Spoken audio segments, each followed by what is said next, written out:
હીરા ઉદ્યોગપતિના 28 વર્ષીય પુત્ર મોંઘા ચશ્મા અને રિયલ ડાયમંડ જ્વેલરીનો શોખીન હતો જશ મહેતા હવે પરમ સત્યની શોધમાં દીક્ષા ગ્રહણ કરી નૂતન દીક્ષિત યશો હૃદય વિજયજી મહારાજ સાહેબ બન્યા અને 500 થી વધુ સાધુ સાધ્વીજી ભગવંતોની નિશ્રામાં અને જૈન સમાજના માનવ મહેરામણની વચ્ચે ભક્તિ યોગાચાર્ય યશો વિજયસુરીજી ગુરુ ભગવંતે જશ મહેતાને ભગવતી દીક્ષા પ્રદાન કરી।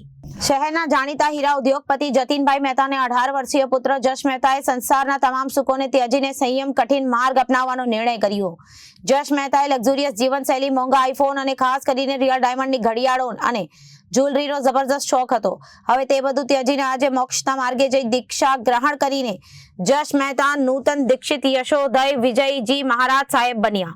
સુરતના પાલ વિસ્તારમાં ભવ્ય દીક્ષા કાર્યક્રમનું આયોજન કરવામાં આવ્યું હતું, જ્યાં જશ મહેતાએ ભક્તિ યોગાચાર્ય આચાર્ય ભગવંત યશો વિજયસુરી મહારાજ સાહેબની પાવન નિશ્રામાં દીક્ષા ગ્રહણ કરી સંયમ માર્ગે પ્રયાણ કર્યું।